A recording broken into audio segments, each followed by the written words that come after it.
Hello दोस्तों, आज हम मेनली बात करेंगे श्वसन तंत्र के रोग यानी कि जितने भी रेस्पिरेटरी डिजीज है उनके बारे में एकदम से विस्तार से बातें करेंगे। तो मतलब कि श्वसन तंत्र यानी कि सांस लेने से संबंधित जितनी बीमारियां हैं या फिर सांस नली से होने वाली जितनी बीमारियां, सांस नली में जितना संक्रमण होता है उसके बारे में एकदम से विस्तार से चर्चा करेंगे। तो आप लोग काफी लोग कमेंट कर रहे थे कि सर आप जो वीडियो है थोड़ी लंबी बनाया करिए और उसके साथ में वीडियो पूरी सीरीज की सीरीज बनाइए। जैसे कि सांस से संबंधित जितने रोग होते हैं या फिर उनके सांस नली से संबंधित जितने रोग होते हैं उनके बारे में एकदम से विस्तार से वीडियो बनाइए, विस्तार से जानकारी दीजिए।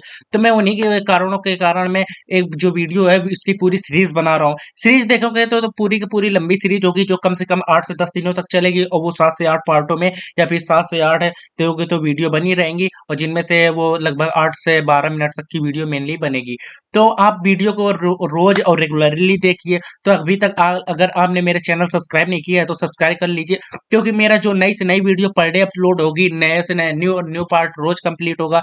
तो उसको जल्दी से जल्दी नोटिफिकेशन जाने के लिए आप अपने चैनल को सब्सक्राइब हमारे चैनल करिए। उसके साथ में आप लोग बेल आइकन दबाइए। अगर आप लोग बेल आइकन दबा रहे हैं तो आपके पास जल्दी से जल्दी नोटिफिकेशन जाएगा, जिससे आप लोग इस जो ज्ञानवर्धक ज्ञान है उसको ले सकते हैं। तो चलो बिना कोई देरी किए आज पार्ट 1 को कंप्लीट करते हैं, श्वसन तंत्र के रोग। यानी कि मतलब कि रिस्पिरेटरी सिस्टम, मतलब इसमें देखोगे तो कौन कौन से रोग होते हैं या फिर मतलब कि कैसे रोग फैलता है, तो इसके बारे में मेनली बात करेंगे। तो हम मेनली परिचय चालू करते हैं कि इसका परिचय क्या है। तो परिचय में मेनली देखोगे तो इसका देखोगे तो श्वसन तंत्र का कार्य, यानी कि मेनली देखिए तो इसमें है कि यानी कि सांस से संबंधित है। सांस लेना या फिर सांस को बाहर करना, मतलब मुंह के द्वारा या फिर नाक के द्वारा सांस को बाहर करना, अंदर करना, इसी को श्वसन तंत्र कहते हैं, सांस लेने की प्रक्रिया कहते हैं। मेनली देखोगे तो श्वसन तंत्र के अंतर्गत देखोगे तो नाक आती है, ग्रसनी आती है, उसके साथ में स्वर यंत्र भी आता है और श्वास नली भी आती है। उसके साथ में श्वास नलिकाएं भी आती हैं और साथ में जो मेनली सबसे मेन पार्ट होता है वो होता है लंग्स, यानी कि फेफड़े भी आते हैं। उसके साथ में फुसफुसी आवरण होते हैं तथा डायफ्राम नामक अंग आते हैं।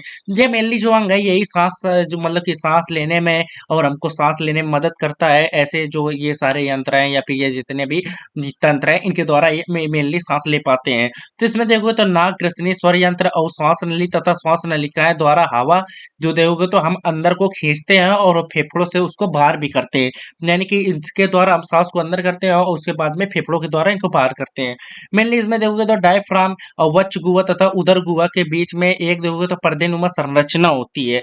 ये जो पर्देनुमा संरचना होती है इसका मेनली एक काम ही होता है कि जैसे कि यहाँ पर पर्दे की एक संरचना होती है, उसका मेन काम होता है कि उसको आगे पीछे गति करता है। यानी कि वो जो पर्दा होता है वो मेनली आगे पीछे ही गति करता रहता है, जिससे देखोगे तो डायफ्राम की गति उदर गुहा की तरफ बढ़ती है और उसके साथ ही वक्ष गुहा का आयतन बढ़ जाता है, जिससे फेफड़ा देखोगे तो एकदम से फूल जाता है।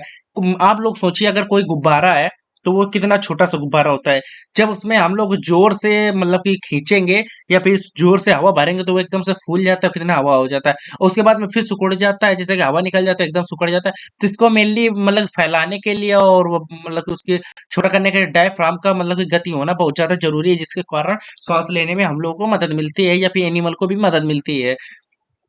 तथा जो इसमें बाहर की जो मतलब कि जो बाहर निकालने का हवा होता है वो भी फेफड़े द्वारा ही जाता है।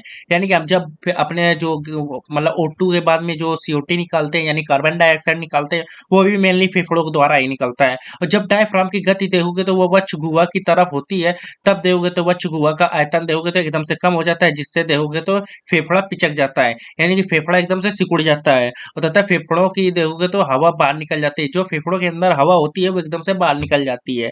जैसे कि बैलून का मतलब कि दबाओगे या फिर कहीं से मतलब उसको प्रेशर अंदर से बाहर की ओर होगा तो मेनली क्या होगा, जो अंदर गैस होगी वो बाहर निकल जाएगी। इस क्रिया को हम देखोगे तो मेनली श्वसन तंत्र यानी कि श्वास नली की क्रिया कहते हैं। फेफड़ों की रक्त कोशिकाएं और या फिर फेफड़ों में उपस्थित ऑक्सीजन हीमोग्लोबिन से मतलब कि चिपक कर रक्त में ले जाती है।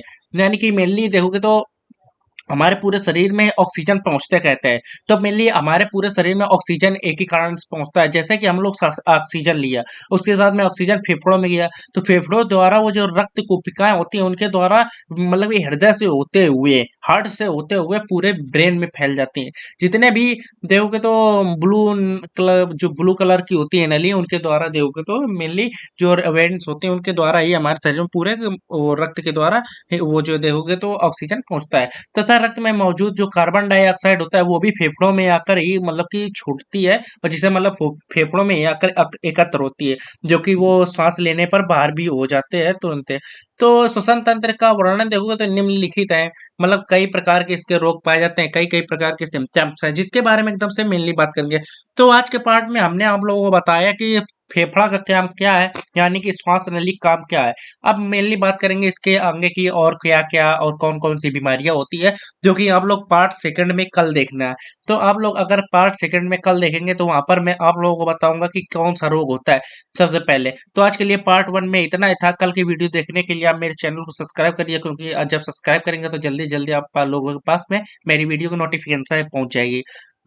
अगर आज की वीडियो आप लोगों को पसंद आई हो तो आप लोग देखोगे तो चैनल को सब्सक्राइब करें, बेल आइकन दबाएं, उसके साथ में वीडियो को लाइक जरूर करें। तो आज के लिए इतनी जानकारी थी। जय हिंद, जय भारत।